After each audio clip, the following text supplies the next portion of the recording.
بسم اللہ الرحمن الرحیم۔ گزشتہ سبق کے اندر ہم نے ظاہر کی تعریف اور نص کی تعریف کو ہم نے سماعت کیا تھا۔ ظاہر کی تعریف یہ ہے کہ ہر وہ اسم کہ جس کی مراد کیا ہے، سامع کے لیے نفس سماع سے ہی کیا ہو جائے، ظاہر ہو جائے، بغیر غور و فکر کیے، بغیر تأمل کیے۔ نص کہ جس کی وجہ سے کلام کو لایا گیا ہو، یہ ہم نے تعریفات کو سماعت کیا تھا، اور ہم نے ایک مثال وَأَحَلَّ اللَّهُ الْبَيْعَ وَحَرَّمَ الرِّبَا والی پڑھ بھی لی تھی۔ آج مزید 2-3 مثالیں ہیں، توجہ سے سماعت کیجئے گا، زیادہ ڈیپ میں نہیں جاؤں گا۔ میں ظاہر اور نص کیا ہے اس آیت مبارکہ کے اندر وہ بتا کر پھر ہم ترجمے کی طرف چلتے ہیں۔ پہلی مثال ہے اور آپ کی پسندیدہ مثال ہے، اللہ تبارک و تعالی قرآن مجید میں ارشاد فرماتا ہے فَانْكِحُوا مَا طَابَ لَكُم مِّنَ النِّسَاءِ مَثْنَىٰ وَثُلَاثَ وَرُبَاعَ۔ آیت مبارکہ کا ترجمہ کیا ہے کہ تم نکاح کرو جو تمہیں کیا ہے، تمہارے دلوں کو پسند آئے، مَا طَابَ جو تمہیں پسند ہو، من النساء، لیکن یہ خیال ضرور رکھنا ہے کہ وہ جو پسند ہے وہ پسند عورتوں میں سے ہونی چاہیے، ٹھیک ہے۔ اب مثنا 2-2، وثلاثا 3-3 اور 4-4، ٹھیک ہے۔ یعنی اس آیت مبارکہ کے اندر ہمیں 2 باتیں جو کہ سمجھ میں آ رہی ہے، ایک ہے ظاہر، ایک ہے نص۔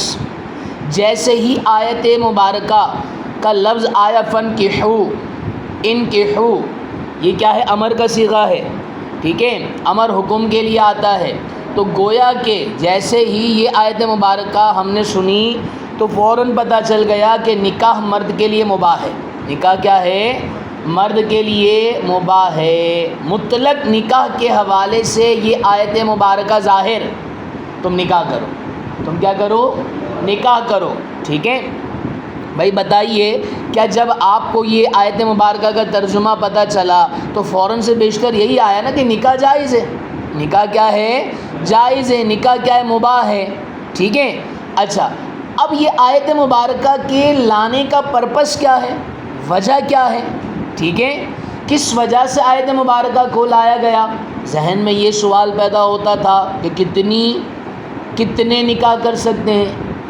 فَانْكِحُوا سے تو ایک ثابت ہو گیا، تم نکاح کرو، کیونکہ نکاح کا ادنا درجہ وہ ایک ہے، اور وہ انکحوا سے سمجھ میں آ رہا ہے، کلیئر ہے نا۔ اچھا، لیکن اب آگے مزید کتنے کر سکتے ہیں، اس وجہ سے اس آیت مبارکہ کو لایا گیا۔ تو وہ کیا ہے، اللہ نے فرمایا جناب من تم کیا ہے، 2 بھی کر سکتے ہو، تم 3 بھی کر سکتے ہو، تم 4 بھی کر سکتے ہو، بس ادھر اسٹاپ۔ ایک وقت میں 4 کی اجازت ہے، ایک وقت میں کتنی کی اجازت ہے؟ اگر 5ویں کرنا چاہتے ہیں تو جناب ایک کو رخصت کرنا پڑے گا، ٹھیک ہے، لیکن اتنے شوق اچھے نہیں ہوتے، صحیح ہے۔ تو یہ آیت مبارکہ نکاح کی تعداد کو بیان کرنے کے حوالے سے یہ کیا ہے، نص ہے۔ نکاح کی تعداد کو بیان کرنے کے حوالے سے کیا ہے جناب، نص ہے۔ یعنی مطلق نکاح کے حوالے سے یہ آیت مبارکہ کیا ہے، وہ ظاہر ہے، اور آیت مبارکہ نکاح کی تعداد کے حوالے سے کیا ہے، یہ نص، سمجھ گئے۔ دوسری مثال سمجھیے گا، اللہ تبارک و تعالی قرآن مجید میں ارشاد فرماتا ہے لا جناح علیکم ان طلقتم النساء ما لم تمسوہن او تفرضوا لہن فریضہ، کہ تم پر کوئی حرج نہیں، تم پر کوئی حرج نہیں، آپ کھڑے رہیں گے بیٹا، تم پر کوئی حرج نہیں۔ توجہ کیجئے گا جناب، ان طلقتم النساء، اگر تم عورتوں کو طلاق دو، کون سی عورتوں کو طلاق دو؟ ما لم تمسوہن، ان عورتوں کو کہ جن سے تم نے جماع نہ کیا ہو۔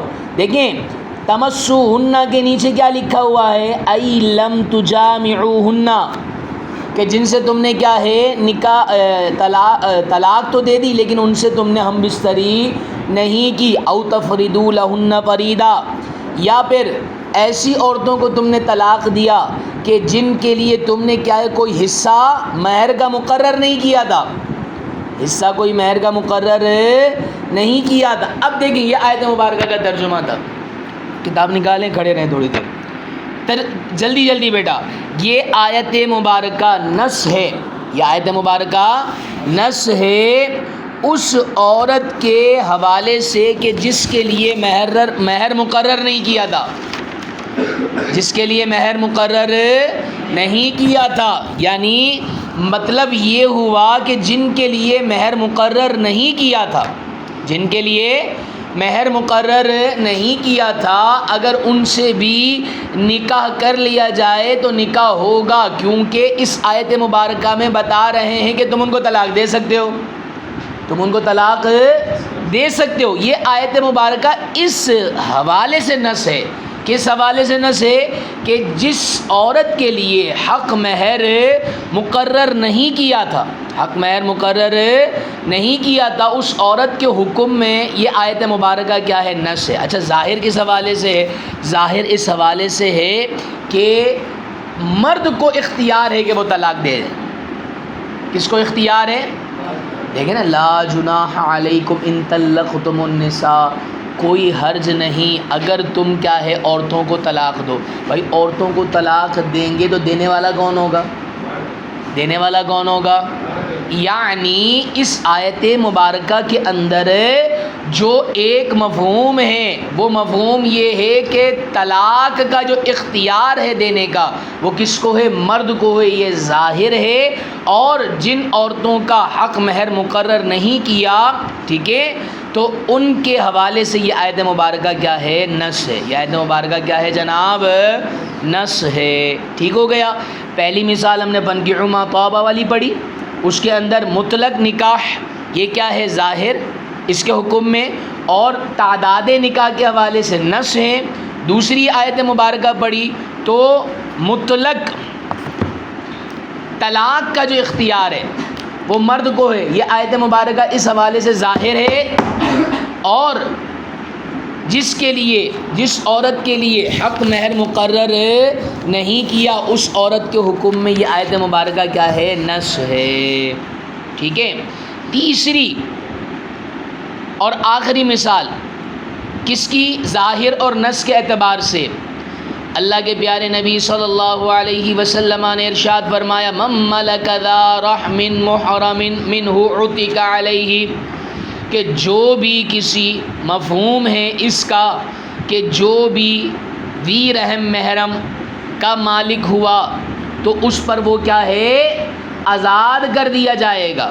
یعنی مطلب کیا ہے؟ پہلے مفہوم سمجھ لیجئے کہ اگر کوئی ایسا شخص ہے جس نے کسی کو خریدا اور خریدنے کے بعد پتہ یہ چلا کہ یہ تو میرا کیا ہے؟ خونی رشتہ دار ہے، محرم میں سے ہے، قریبی رشتہ دار میں سے ہے، تو اللہ کے پیارے نبی صلی اللہ علیہ وسلم نے ارشاد فرمایا کہ وہ آزاد کر دیا جائے گا. چاہے مالک آزاد کرے یا نہ کرے وہ آزاد ہو جائے گا. یہ تو مفہوم تھا حضرت.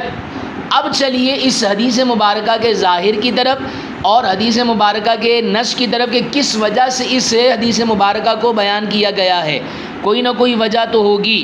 فرمایا کہ دراصل اس آیت مبارکہ سے اتنا پتہ چل رہا ہے کہ جو بھی قریبی رشتہ دار کا مالک ہوگا، جو بھی قریبی رشتہ دار کو خریدے گا وہ مالک ضرور ہوگا. من ملک ذا رحم محرم، کہ جو بھی کیا ذی رحم کا مالک ہو.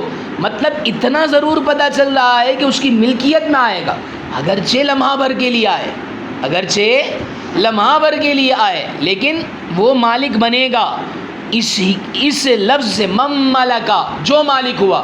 بھائی جو مالک ہوا تو یہ ملکیت کا جو لفظ ہے یہ ملکیت پر دلالت کر رہا ہے. تو پتہ یہ چلا کہ یہ حدیث مبارکہ کیا ہے؟ وہ جو خریدار ہے قریبی رشتہ دار کا وہ کیا ہے؟ اس کا مالک ضرور ہوگا. ایک. اچھا نص کیوں ہے؟ نص اس حوالے سے ہے کہ اللہ تبارک و تعالیٰ کے پیارے نبی صلی اللہ علیہ وسلم نے اس حدیث مبارکہ کو اس وجہ سے لایا گیا کیونکہ ظاہر سی بات ہے عمومی طور پر جو شخص اگر کسی غلام کا مالک ہوتا ہے تو وہ آزاد نہیں ہوتا بغیر مالک کے آزاد کیے. یہ ایک متفقہ فیصلہ تھا. ٹھیک ہے. لیکن اس کے برعکس اگر قریبی رشتہ دار کا مالک ہو جائے تو چاہے وہ آزاد کرے یا نہ کرے اس کے آزاد کرنے یا نہ کرنے کا کوئی معیار نہیں ہے، شریعت نے کہا وہ آزاد ہو جائے گا۔ تو اس حوالے سے یہ حدیث مبارکہ کیا ہو گئی؟ نص ہو گئی، یعنی قریبی رشتہ دار کے آزاد کے استحقاق کے حوالے سے یہ حدیث مبارکہ نص۔ سمجھ تم سمجھے نہیں سمجھے؟ ٹھیک ہے، ملکیت کا ہونا ظاہر ہے اور آزادی کا پایا جانا یہ کیا ہے؟ نص ہے، کیونکہ اس وجہ سے ہر غلام تو آزاد نہیں ہوتا نا جناب۔ بھائی میں نے کوئی غلام خریدا، سمجھ لیجئے کہ بھائی آج کے دور میں ہے نا غلامی کا دور ہے، میں نے خرید لیا تو کیا جو خریدوں گا ہر غلام آزاد ہو جائے گا؟ تو پھر خریدنے کا مقصد تو اپنا فائدہ ہوتا ہے، اس میں تو فائدہ ہو ہی نہیں رہا۔ اصل موضوع یہ تھا، لیکن ذہن میں بتایا گیا کہ جناب ایسا بھی ہو سکتا ہے کہ اگر تم خریدو اور خریدنے کے وقت تمہیں نہ پتہ ہو کہ یہ کون ہے، بعد میں پتہ چلے کہ یہ تو کیا ہے؟ میرا ہی خونی رشتہ ہے، میرا ہی محرم ہے، ٹھیک ہے؟ تو اب کیا ہے؟ شریعت کی طرف سے وہ آزاد کر دیا جائے گا۔ اس وجہ سے اس حدیث مبارکہ کو لایا گیا، تو یہ کیا ہے؟ اس مضمون میں نص ہو گیا۔ ٹھیک ہو گیا جناب؟ ظاہر کی تعریف، نص کی تعریف اور پیچھے والی ایک مثال اور 3 مثالیں یہ آگے آئے گا ظاہر اور نص کا حکم۔ اس سے پہلے ہم کیا ہے؟ ترجمہ سماعت کر لیتے ہیں۔ دیکھیے وَكَذَلِكَ قَوْلُهُ تَعَالَى، صفحہ نمبر ہے 51۔ اسی طرح اللہ تبارک و تعالیٰ کا قول یعنی نص اور ظاہر میں، ٹھیک ہے، فَانْكِحُوا، تم نکاح کرو، مَا طَابَ، جو تمہیں پسند ہو، مِنَ النِّسَاءِ، ٹھیک ہے، عورتوں میں سے، مثنا 2، وثلاث 3، ورباع اور 4، سیق الکلام لبیان العدد، کلام کو چلایا گیا ہے، ساقا سے سیقا، چلایا گیا ہے کلام کو، لبیان العدد، تعداد کی وضاحت کے لیے، نکاح کی تعداد کی وضاحت کے لیے۔ وقد علم الاطلاق والاجازۃ بنفس السماع فصار ذلك ظاہرا فی حق الاطلاق، فرماتے ہیں تحقیق جان لیا گیا، ٹھیک ہے، نکاح کا مطلق ہونا اور نکاح کا مباح ہونا۔ والاجازت کے اوپر کیا لکھا ہوا ہے؟ واباحۃ بالنکاح، نکاح میں مباح ہونا، بنفس السماع، فقط سننے کے ساتھ ہی، یعنی نکاح مباح ہے، مردوں کے لیے نکاح کیا ہے؟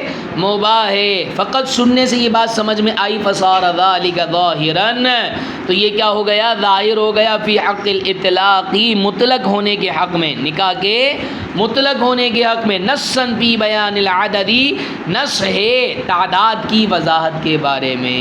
دوسری مثال وَكَذَلِكَ قَوْلُهُ تَعَالَى، اسی طرح اللہ تبارک و تعالیٰ کا قول، لا جناح علیکم ان طلقتم النساء ما لم تمسوهن او تفرضوا لهن فریضہ، کوئی حرج نہیں ہے تم پر اگر تم عورتوں کو طلاق دو، ان عورتوں کو جن کو تم نے نہ چھوا ہو، یعنی جن سے تم نے جماع نہ کیا ہو، او تفرضوا، یا جن کا حصہ مقرر نہ کیا ہو، ٹھیک ہے، لم یہاں محذوف ہے، لم تفریدو، ٹھیک ہے، عبارت طویل نہ ہو اس وجہ سے کیا ہے؟ او عطف لا کر لم کو معذوف کر دیا، ٹھیک ہے، کہ لم تمسوہن، ان سے تم نے جماع نہ کیا ہو یا ان کا حصہ مقرر نہ کیا ہو، تو لہن فریدہ، تو ان کے لیے کیا ہے؟ مہر ہے، لہن فریدہ، ان کے لیے کیا ہے؟ مہر ہے، ٹھیک ہے، جن کا حصہ مقرر نہ کیا ہو ان کے لیے بھی مہر ہے، لیکن کیا مہر ہے وہ ایک الگ تفصیل ہے، اور جن سے جماع نہ کیا ہو، ٹھیک ہے، یا خلوت صحیحہ بھی نہ کی ہو، تو ان کے لیے کیا مہر ہے وہ ایک الگ گفتگو ہے، لیکن مہر کی صورت میں دینا پڑے گا۔ اب یہ تو تھا ترجمہ، نص فی حکم من لم یسمی لها المہر، نص ہے اس عورت کے حکم میں کہ جس کے لیے حق مہر مقرر نہ کیا ہو، لم یسمی بیان نہ کیا ہو، لہا جس عورت کے لیے حق مہر، ٹھیک ہے جناب۔ وظاہر فی استبداد الزوج بالطلاق، اور ظاہر ہے، اور یہ آیت مبارکہ ظاہر ہے، کیسے ظاہر ہے جناب؟ طلاق کے ساتھ، بالطلاق سے الٹا ترجمہ، طلاق کے ساتھ شوہر کے مستقل ہونے میں، یعنی طلاق کا حق دینے کا صرف اور صرف کس کو ہے؟ مرد کو ہے، عورت کو نہیں ہے، عورت کہے میں تجھے طلاق دیتی ہوں تو یہ نہیں ہو سکتا، ٹھیک ہے؟ اگر طلب بھی کرے گی تو یوں طلب کرے گی کہ تو مجھے طلاق دے دے، ٹھیک ہے؟ پھر اگر مرد طلاق دے گا تو طلاق ہوگی، ٹھیک ہے؟ یا اگر خلا بھی طلب کرے گی تو خلا صرف طلب کیا جائے گا، دے گی نہیں۔ دینے کا اختیار کس کو ہوگا؟ مرد کو ہوگا، وہ اس آیت مبارکہ کی نص سے ثابت ہے، ٹھیک ہے؟ ظاہر، ٹھیک ہے؟ وَظَاهِرٌ فِي اسْتِبْدَادِ الزَّوْجِ بِالطَّلَاقِ، طلاق کے ساتھ شوہر کے مستقل ہونے میں یہ آیت مبارکہ کیا ہے؟ ظاہر ہے۔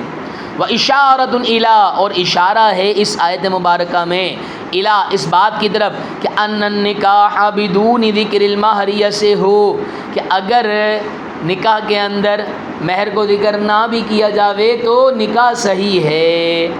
بھائی من لم یسمی لہ المہر، کہ جس کے لیے کیا ہے حق مہر بیان ہی نہ کیا ہو اس کو بھی طلاق دے سکتا ہے۔ تو بھائی طلاق کا مرحلہ تو نکاح کے بعد ہوتا ہے نا، نکاح ہوگا تو طلاق ہوگی نا۔ ایسے کیسے ہوگا کہ چلتی کیا ہے محترمہ کو تم چل کر بول دو کہ میں نے تمہیں طلاق دی ہے، تو پھر وہ بھی بولے گی میں نے تمہیں جوتی دی ہے۔ تو جناب یہ جو طلاق کا مرحلہ ہے وہ کس لیے ہے؟ وہ بعد کا مرحلہ، یہ اشارتاً ثابت ہو رہا ہے کہ اگر کوئی شخص بغیر مہر کے بھی نکاح کرے تو ہو جائے گا، لیکن اب نکاح منعقد ہو جاوے گا، مہر بھی لازم ہوگا، بیان اگرچہ نہیں کیا لیکن کیا مہر لازم ہوگا وہ ایک الگ گفتگو ہے، ٹھیک ہے؟ آگے چلیے، وَكَذَلِكَ قَوْلُهُ علیہ السلام، دو آیت مبارکہ ذکر کرنے کے بعد اب ایک حدیث مبارکہ ظاہر اور نص کی بیان فرما رہے ہیں۔ فرماتے ہیں مَن مَلَكَ ذَا رَحْمٍ مُحْرَمٍ مِّنْهُ أُوتِكَ عَلَيْهِ، ٹھیک ہے؟ فرماتے ہیں کہ جو مالک ہو ذی رحم کا، ٹھیک ہے، تو اس پر کیا ہے وہ آزاد کر دیا جائے گا۔ أُوتِكَ عَلَيْهِ نَصٌّ فِي اسْتِحْقَاقِ الْعِتْقِ الْقَرِيبِ، یہ حدیث مبارکہ نص ہے قریبی رشتہ دار کے آزاد کرنے کے مستحق ہونے میں۔ وَظَاهِرٌ فِي ثُبُوتِ الْمِلْكِ لَهُ، اور یہ حدیث مبارکہ ظاہر ہے اس قریبی کی ملکیت کے ثبوت کے لیے، کیونکہ مالک ضرور ہوگا۔ ٹھیک ہو گیا جناب؟